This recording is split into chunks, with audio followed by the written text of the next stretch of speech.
Tol, matapos ang pagkamatay ni na Omar Maute at Isnilon Hapilon, ay may pumalit umanong pinakapinuno ng mga natitirang terorista at pumalit din umano sa pagka-emir ni Isnilon Hapilon.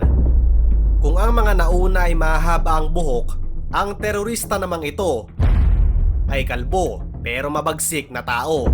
Kung titignan, mukhang hindi rin makabasag pinggan. Pangiti-ngiti lang pero sinasabing mahilig daw talaga ito sa violent extremism.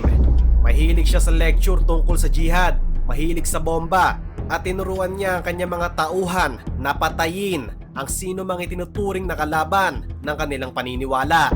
Sa mata ng militar, siya na ang pinakaimportanteng target sa Lanao, ang natitirang leader na pwedeng magbalik ng bangungot ng Marawi sa ibang bayan, at posibleng ang susunod na target nito ang Metro Manila.